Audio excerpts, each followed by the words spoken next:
Pujilah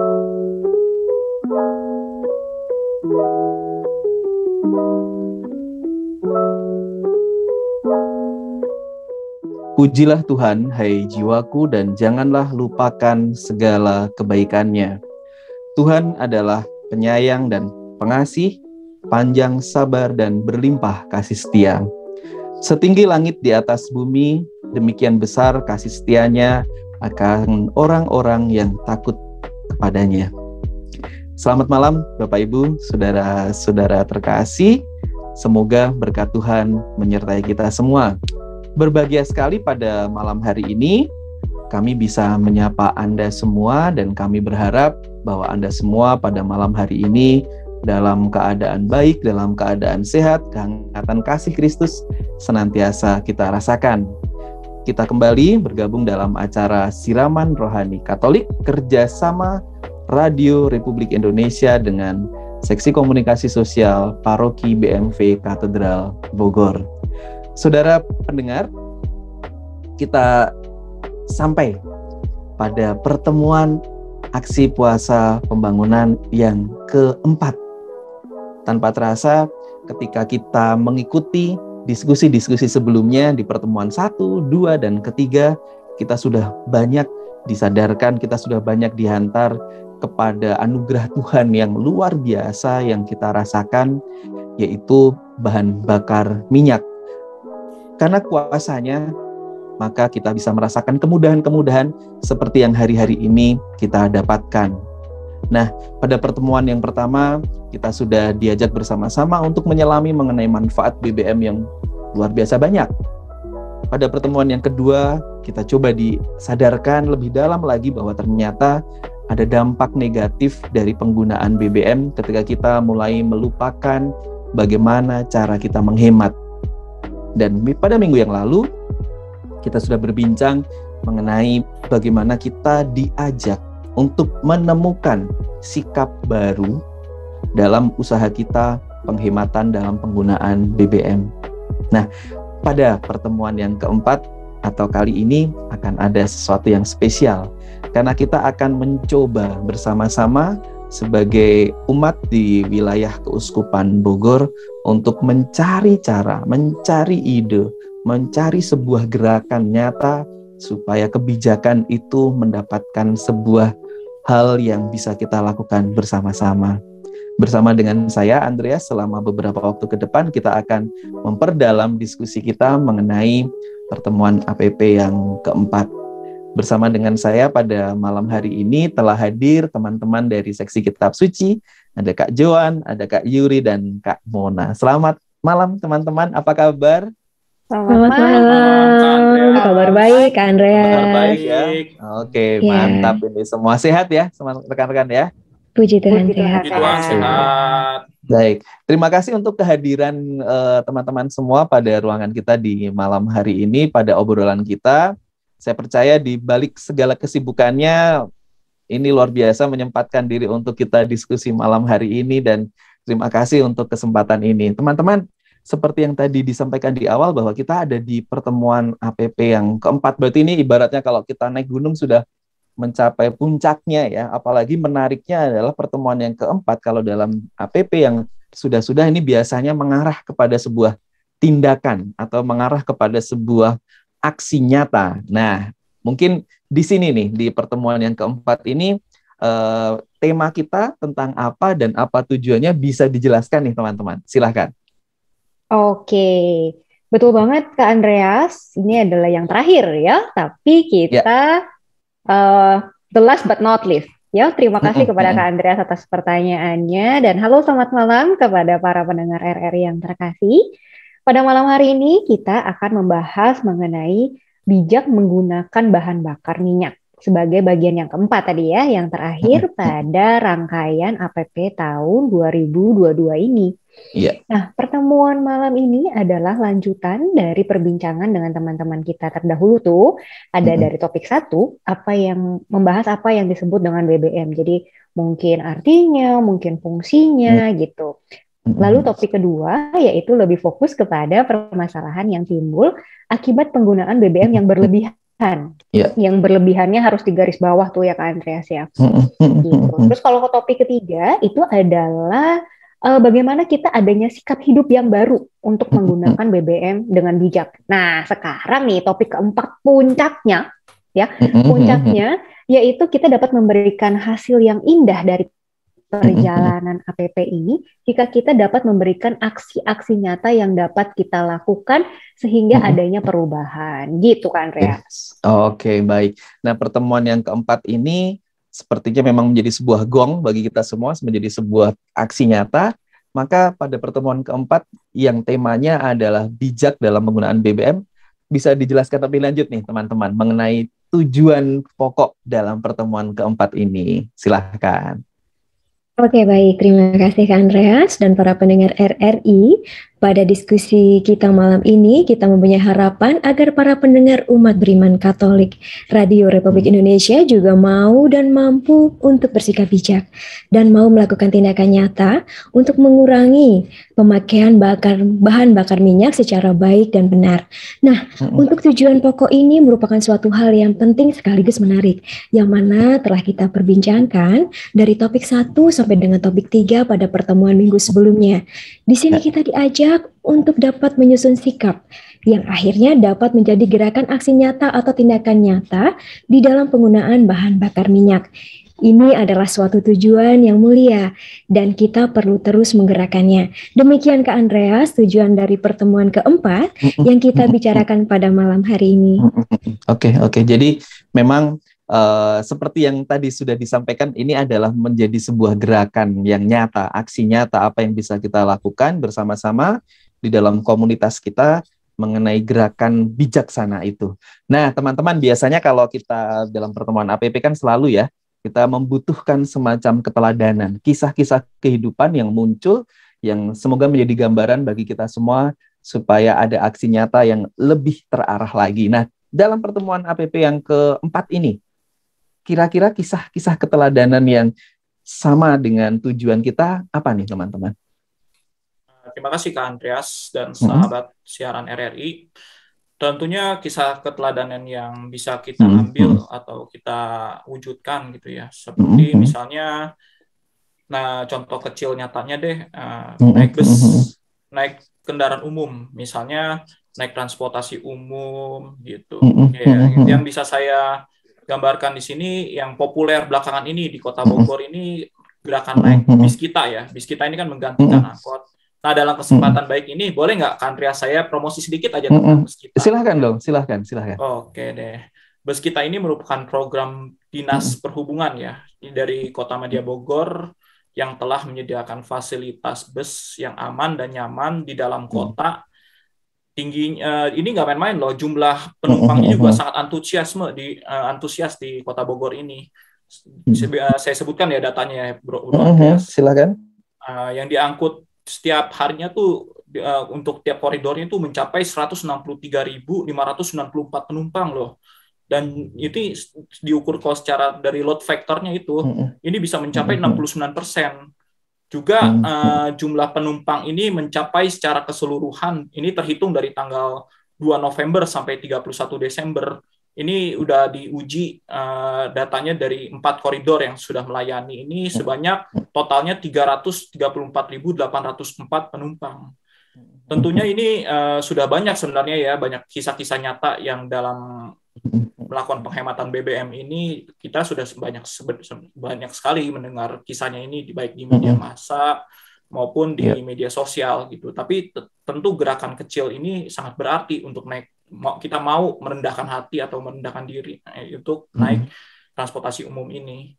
Sebelumnya bus kita ini juga sempat sih memang mengalami delay atau jeda operasional karena ini disebabkan oleh perubahan mekanisme pelelangan dari pelelangan umum jadi pengadaan e-katalog.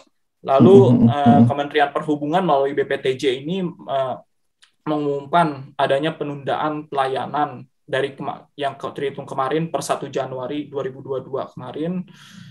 Penghentian ini juga sebenarnya sih tidak terjadi hanya di Kota Bogor ya, Bro Andreas. Jadi penghentian ini terjadi lebih dari 30 daerah yang mengoperasikan layanan serupa seperti ini.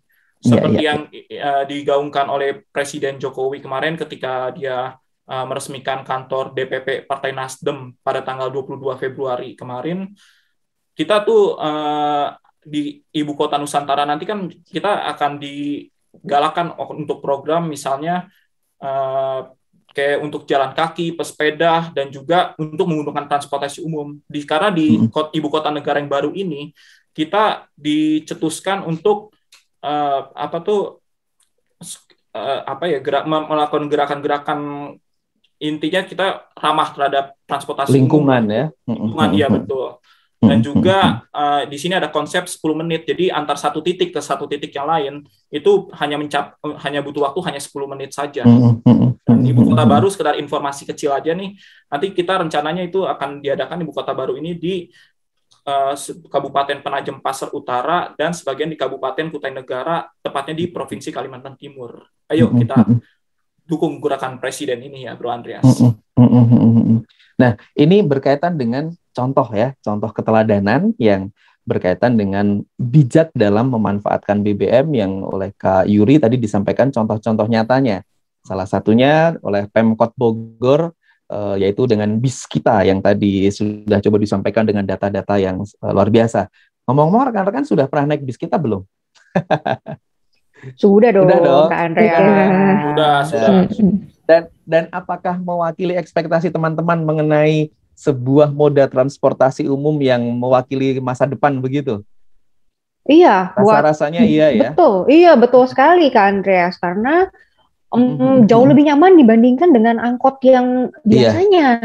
Ya, fasilitas juga lebih baik, lebih teratur, berhentinya juga teratur ya. Jadi kita juga nggak takut, mempunyai sikap-sikap yang baru juga pengemudinya gitu kan, tentu ya.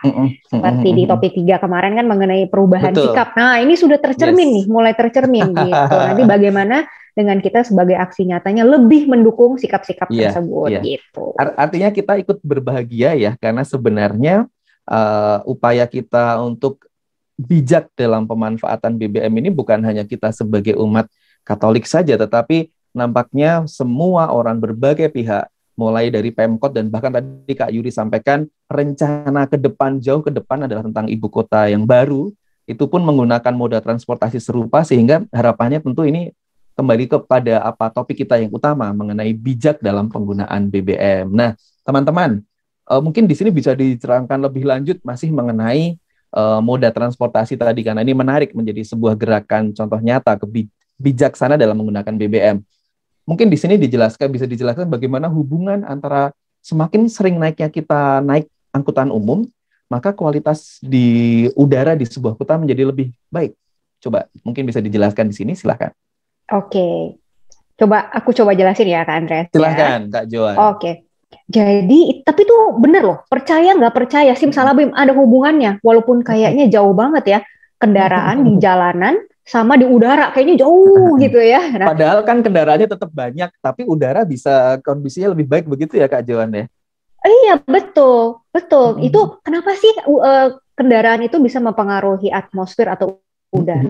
Karena kita sama-sama tahu, setiap kendaraan bermotor, terutama yang pakai BBM itu, akan mengeluarkan sebuah gas. Nama gasnya adalah karbon monoksida. Nah, karbon monoksida yang berlebihan, dia akan menumpuk di udara atau di atmosfer kita, yang akan menyebabkan efek rumah kaca. Nah, efek rumah kaca itulah yang membuat udara sekitar kota Bogor kita yang tercinta ini sedikit berubah. Jadi lebih sesak, lebih panas. Mungkin Kak Andreas dulu pas awal-awal di Bogor nggak sepanas sekarang kali ya Kak Andreas ya? Betul. Benar ya? Betul. Jadi memang kalau dulu lebih bisa nggak pakai AC gitu ya kalau Kak Andreas dari dulu di rumah. Iya, dari dulu saya nggak pernah pakai AC. Rasanya sekarang luar biasa. Sekarang jauh lebih panas, betul. Nah, itu salah satu efeknya adalah dari efek rumah kaca tersebut. Nah, jika kita mengurangi jumlah kendaraan pribadi, bayangkan kalau satu keluarga 5 orang, 5-nya kendaraannya pribadi, makin banyak jumlah karbon monoksida yang ada di udara. Gitu. Jika kita menggunakan kendaraan pribadinya lebih sedikit dan lebih banyak menggunakan angkutan umum, maka secara logika karbon monoksidanya akan lebih turun gitu di dalam udaranya, akan lebih turun. yang pada akhirnya akan mencegah pelepasan karbon dioksida atau karbon monoksida secara berlebihan sehingga kualitas udara di Kota Bogor menjadi lebih baik daripada yang sekarang gitu kan Andreas. Jadi memang ini menjadi seperti gerakan bareng-bareng ya harusnya naik kendaraan umum. Kalau melihat juga dari medsos atau Instagramnya Pemkot, mereka selalu mengusahakan supaya warga Bogor ini beralih dari moda transportasi yang sifatnya pribadi ke transportasi yang umum. Kita percaya bahwa umat Katolik pun akan ikut serta dalam gerakan ini ya teman-teman semua ya, supaya menjaga kualitas udara di Kota Bogor menjadi lebih baik, karena ini kan sebenarnya rumah kita bersama juga kan Kota Bogor ini. Baik teman-teman, kalau ciri khasnya di dalam pertemuan APP itu kan selalu ya kita mengusahakan bahwa terang iman, terang Roh Kudus melalui Alkitab itu selalu menjadi arah bagi kita, selalu menjadi semacam penerang bagi kita dalam kita bersikap, dalam kita bertindak. Maka mungkin di sini mohon bantuan teman-teman bisa di-sharingkan kisah kitab suci, dalam kitab suci yang diambil dalam pertemuan keempat supaya umat semakin menyadari gerakan bijaksana dalam menggunakan BBM ini. Silahkan. Oke, baik. Benar sekali Kak Andreas dan saudara-saudari RRI. Sebagai umat beriman, Kristiani, kita harus selalu berpegang pada sabda Tuhan di setiap kita melangkah dalam hidup ini, sehingga semuanya dapat seturut dengan kehendak Tuhan. Dan untuk bacaan kitab suci yang bisa kita renungkan sebagai salah satu pedoman dalam aksi nyata di sini, yaitu dari Injil Matius bab 25 ayat 1 sampai dengan 13. Suatu kisah menarik dari 5 gadis yang bijak dan 5 gadis bodoh untuk menjadi gambaran mana sikap dan perilaku yang mencerminkan hikmat cerminan kerajaan surga. Di sini diharapkan untuk kita semua bahwa mulai dari sekarang kita juga dapat semakin akrab dengan sabda Tuhan. Yang kali ini ada salah satu perikop yang dapat dikatakan berdekatan dan memberikan suatu penguat dan dapat menjadi suatu gerakan bersama. Bahwa bagaimana diceritakan ada 5 gadis yang bijak dan kontradiksinya ada 5 gadis yang bodoh. Bodoh di sini dalam arti yang tidak bijak tentunya ya Kak Andreas. Oke, baik. Saya akan bacakan 4 ayat pertama dalam perikop tersebut ya Kak Andreas. Silakan. Seperti ini. Pada waktu itu, hal kerajaan surga seumpama 10 gadis yang mengambil pelitanya dan pergi menyongsong mempelai laki-laki. 5 diantaranya bodoh dan 5 bijaksana. Gadis-gadis yang bodoh itu membawa pelitanya, tetapi tidak membawa minyak. Sedangkan gadis-gadis yang bijaksana itu membawa pelitanya dan juga minyak dalam buli-buli mereka. Oke, dalam perikop tersebut kita dengarkan bersama bahwa 5 gadis bijak ini bisa memanfaatkan ketersediaan minyaknya dengan baik. Sehingga pada waktu mempelai datang, gadis-gadis tersebut masih memiliki persediaan minyak dan mereka bisa masuk ke dalam pesta. Sedangkan 5 gadis yang bodoh, ya seperti yang kita tahu bahwa mereka sudah terlambat, pintu sudah ditutup, sehingga mereka tidak bisa bergabung ke dalam pesta tersebut.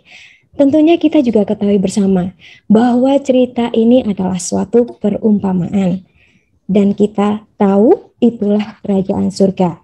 Diberikan satu gambaran bahwa kita harus selalu berjaga-jaga dan bersiap-siap, serta secara bijaksana menggunakan sumber daya yang ada pada kita saat ini, termasuk bahan bakar minyak.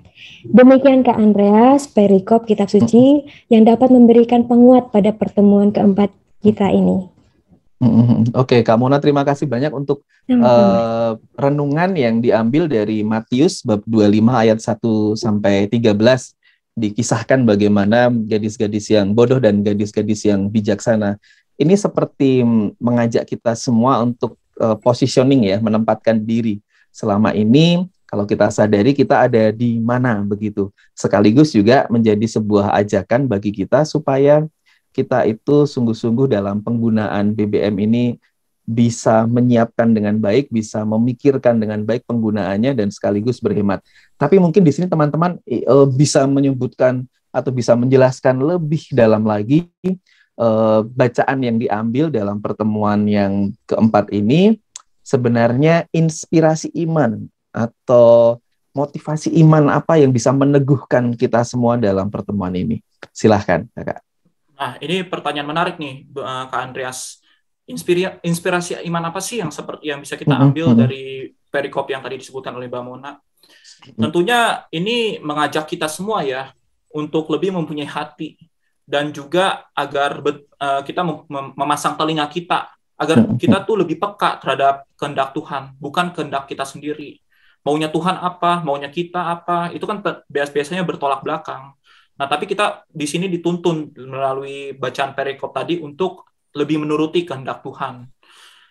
Dan kita juga selain itu diharapkan mempunyai hidup berhikmat. Sebagaimana yang tadi disebutkan oleh Mbak Mona itu tentang 5 gadis bijak agar pada saatnya nanti Tuhan Yesus datang ya. Kita siap untuk menyambut dengan pelita diri, maksud saya di sini, yang bersinar dan bersukacita. Jadi ketika Tuhan datang, BBM itu tuh masih terjaga gitu, ibaratnya bahan bakar minyak itu masih terjaga. Jadi kita nggak usah ibaratnya ya nggak melakukan sesuai dengan kehendak kita, melainkan kehendak Tuhan tetap di sini. Lalu hidup berhikmat berarti kita diajak untuk beraksi nyata juga, nggak cuma sekedar mendengarkan firman Tuhan aja, tapi kita dituntut prakteknya apa sih gitu. Dalam tindakan keseharian kita menurut sudut pandang Tuhan gitu, bukan menurut apa yang kita mau atau apa yang paling diinginkan oleh manusia di dunia. Misalnya ya tadi saya sebutkan, salah satunya gerakan untuk naik transportasi umum, untuk bersepeda, untuk jalan kaki. Jadi kita sama-sama untuk mengurangi pemakaian kendaraan pribadi. Begitu Kak Andreas. Oke, jadi memang ini menjadi seperti yang disampaikan oleh Kak Yuri tadi di awal, bahwa siapa yang punya telinga hendaklah dia mendengar supaya lebih peka. Saya jadi ingat apa yang dikhotbahkan, ini sudah beberapa waktu sebelumnya, sudah jauh di ketika awal Rabu Abu yang lalu, kalau rekan-rekan mengingat, bahwa apa yang menjadi keinginan roh itu akan selalu berlawanan dengan keinginan daging, begitu. Mungkin di sini bisa kita ambil bahwa roh itu adalah keinginan Tuhan sendiri. Maka benar seperti yang tadi disampaikan Kak Yuri, bahwa sekuat tenaga memang rekan-rekan saya setuju bahwa kita harus mengutamakan kehendak Tuhan. Kekuatan roh harusnya menjadi yang utama. Walaupun itu tidak mudah, saya percaya sekali. Teman-teman di sini pasti merasakan nyamannya naik kendaraan pribadi ya. Pasti, sudah pasti. Tetapi ketika sekarang diajak untuk bersama-sama supaya menggunakan moda transportasi yang baru, yang umum, dan kita tahu usaha pemerintah juga sudah luar biasa, tentu di sini membutuhkan perjuangan yang tidak mudah. Tapi namanya kita berusaha, apalagi di sini Bapak Uskup kita pun mengajak kita supaya kita aktif terlibat dalam pertobatan ekologis. Ya kita harus usahakan dengan cara-cara yang sederhana, yang simpel, yaitu naik kendaraan umum seperti yang kita perbincangkan di malam hari ini, atau di pertemuan yang lalu, di pertemuan ketiga, kalau rekan-rekan mengikuti, ada gerakan Nebengers. Ingat nggak teman-teman, ada gerakan Nebengers di pertemuan kelompok 3 loh, masih ingat nggak nih? Iya betul, saling nebeng dalam satu lingkungan. Iya. Ya itu tuh, kalau saya dulu misalkan mau doa lingkungan, misalkan di tempat tetangga yang jauh, biasanya yang dekat rumah itu, ayo sekalian, itu mungkin nebeng kan kayak gitu ya. Ini menarik, iya betul, ini menarik kalau seandainya memang gerakan-gerakan macam itu sungguh kita lakukan dalam rangka kita hemat dalam penggunaan BBM. Nah, rekan-rekan, kalau tadi kita sudah ngobrol banyak mengenai gerakan-gerakan aksi nyata yang sudah muncul, yang sudah dicontohkan keteladanan dari misalkan dari Pemkot tadi ya, yang dicontohkan oleh Kak Yuri. Nah, dari rekan-rekan sendiri nih yang ada di sini, Kak Mona, Kak Joan, Kak Yuri, sebagai komitmen, kira-kira apa nih komitmen yang akan rekan-rekan lakukan sebagai bagian dari umat di Keuskupan Bogor dalam rangka bijak menggunakan BBM ini? Silahkan rekan-rekan. Oke, aku dulu ya Kak Andreas ya. Silahkan. Oke, jadi keluarga aku tuh memang benar yang kata Kak Andreas bilang. Jadi memang banyak pakai kendaraan pribadi. Ya. Sesuai dengan perbincangan kita, saya akan berusaha berkomitmen menjadi anggota keluarga pertama yang lebih sering naik moda Baik. transportasi umum dong biasanya. Mantap. Bener, karena biasanya kita naik kendaraan pribadi, kalau kepepet, nah baru naik angkutan umum biasanya. Ya, Oke, tapi kalau oke. sekarang saya akan berusaha berkomitmen untuk lebih banyak pakai moda kendaraan umum, angkutan umum, dan kalau kepepet, nah baru pakai kendaraan yang Kendaraan pribadi. pribadi. Iya, banyak hal, banyak Mantap. sekali bis kita itu juga, kan tadi sudah dikatakan memang lebih enak. Atau selain itu untuk mengurangi kendaraan pribadi, nebeng yang sudah tadi kita sebutkan ya sebelumnya Kak Andreas ya. Atau Oke, yang tadi mantap. Yuri sempat bilang, berjalan, bersepeda, itu bisa juga sekalian mengurangi gitu. Itu kan kita menjaga kesehatan badan kita, menjaga alam ciptaan Tuhan, dan berhikmat sehingga kita lebih bisa mengikuti keinginan roh dibandingkan dengan daging. Gitu kalau aku. Oke, sip. Silahkan berikutnya nih, siapa nih? Oke, luar biasa komitmen dari Kak Joan nih. 2 jempol deh, Joan. 2 jempol. Sip. Baik, kalau saya pribadi, saya akan terus berupaya memberikan kesaksian pada orang-orang yang terdekat dulu saja nih, Kak Andreas, seperti pada keluarga, teman-teman sepelayanan, maupun teman-teman di tempat pekerjaan, dengan memberikan informasi dan pengalaman hidup yang mengarah kepada bagaimana kita menikmati hidup pada udara yang bersih.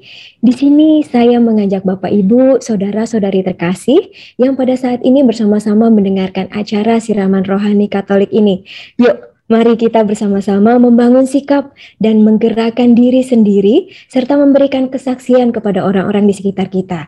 Contohnya, seperti kalau kita bisa menghirup udara yang bersih. Wah, rasanya nikmat banget ya. Seperti kota Bogor di tempo dulu yang kata Kak Joan nggak perlu pakai AC ya, Kak Joan ya. Oke, saat ini kita tidak bisa lagi merasakan kenikmatan itu. Tetapi dengan komitmen yang kita miliki, kita bisa menggerakkan lagi sedikit demi sedikit. Setidaknya kita bisa merasakan udara yang lebih baik dari yang ada saat ini. Demikian Kak Andreas, salah satu gerakan dan komitmen yang akan saya coba. Oke, mantap Kak Mona. Silahkan Kak Yuri. Mantap Kak Mona dan Kak Joan. Tentunya saya sepakat dengan Joan tadi, tentunya dimulai dari diri sendiri ya. Tetapi di sini juga saya bagian dari kaum muda. Saya juga akan menggerakkan kaum muda agar semakin akrab dengan kitab suci ini.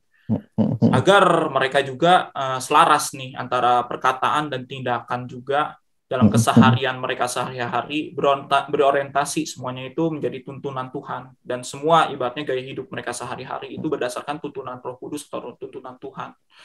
Dengan demikian dalam aksi nyata menggunakan BBM yang secara bijak dan juga efisien gitu, itu sudah menjadi mindset mereka sehari-hari. Jadi kalau mereka udah mau menggunakan transportasi kendaraan pribadi gitu, jadi mikir lagi, aduh ini udah sesuai tuntunan Tuhan nggak ya, timbang jarak deket aja, apakah tidak bisa dilakukan dengan jalan kaki atau bisa dengan sepeda gitu atau transportasi umum gitu. Jadi mereka semuanya tuh bermindsetnya terhadap kitab suci semua atau tuntunan Tuhan.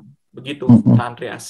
Oke. Rekan-rekan semua terima kasih banyak ini untuk sharing-sharingnya, untuk komitmennya. Saya kira kita sepakat ya bahwa kita tidak boleh kecil hati, kita tidak boleh putus asa ketika usaha kita ini mungkin yang melakukan hanya kita seorang, atau mungkin kita bertiga, atau mungkin kita berempat. Tapi kita harus tetap yakin, kita harus tetap optimis, positive thinking begitu, bahwa segala kebaikan itu akan beranak pinak seperti film Pay It Forward itu ya teman-teman ya, ketika satu kebaikan akan melahirkan kebaikan yang lainnya dan seterusnya. Dan semoga ini memang sungguh menjadi gerakan sederhana, gerakan kecil, tetapi semoga bisa membangunkan motivasi banyak orang untuk semakin mencintai bumi ini dengan apa yang mereka bisa lakukan. Salah satunya yang sudah kita obrolkan malam ini, yaitu dengan menghemat BBM, gerakan nebengers, atau saya ingat di kelompok 3 beberapa waktu yang lalu, eco driving itu. Kan teman-teman di sini juga nyetir ya, punya kendaraan pribadi, yang saya yakin pola sikap kita dengan kendaraan lama itu harus diubah menjadi baru lagi supaya kita sungguh-sungguh bisa mewartakan Tuhan dengan keseharian kita. Teman-teman, mohon maaf, ini seru sebenarnya, tetapi waktu kita terbatas, maka saya ucapkan terima kasih banyak untuk kehadiran di ruangan kita pada malam hari ini. Tetap semangat, semoga next time kita bisa ketemu lagi dan komitmen kita sungguh terlaksana. Terima kasih Kak Mona, Kak Joan, Iya, Kak Yuni. sama-sama Kak Terima Andreas. kasih Andreas, terima kasih para pendengar RRI. Terima Selamat malam. kasih. Oke. Baik, saudara pendengar yang dimuliakan Tuhan, ada banyak cara, ada banyak hal yang bisa kita lakukan sebagai bentuk kepedulian kita kepada alam, lingkungan, kepada anak cucu kita di masa yang akan datang. Malam hari ini telah kita dengarkan bersama obrolan dengan teman-teman dari seksi kitab suci bahwa gerakan nyata sekecil apapun itu perlu tetap kita lakukan supaya kita bisa memberi contoh kebaikan bagi yang lain. Kita tetap percaya, kita tetap optimis bahwa usaha sekecil apapun itu akan membuahkan hasil manakala Tuhan melihat segala usaha yang kita lakukan. Minggu depan pada jam dan gelombang yang sama, kita akan bicarakan satu lagi tema yang menarik tentang bijaksana, tetapi dengan teman-teman di OMK dan teman-teman di BIA atau Bina Iman Anak. Kita berharap bahwa segala apa yang kita lakukan mendapatkan berkat dari Tuhan, dan semoga perbincangan malam ini sungguh menyadarkan kita, sungguh memampukan kita untuk berbuat lebih baik daripada yang lalu. Selamat malam saudara pendengar, damai Tuhan menyertai kita. Amin. Dalam nama Bapa, Putra, dan Roh Kudus. Amin.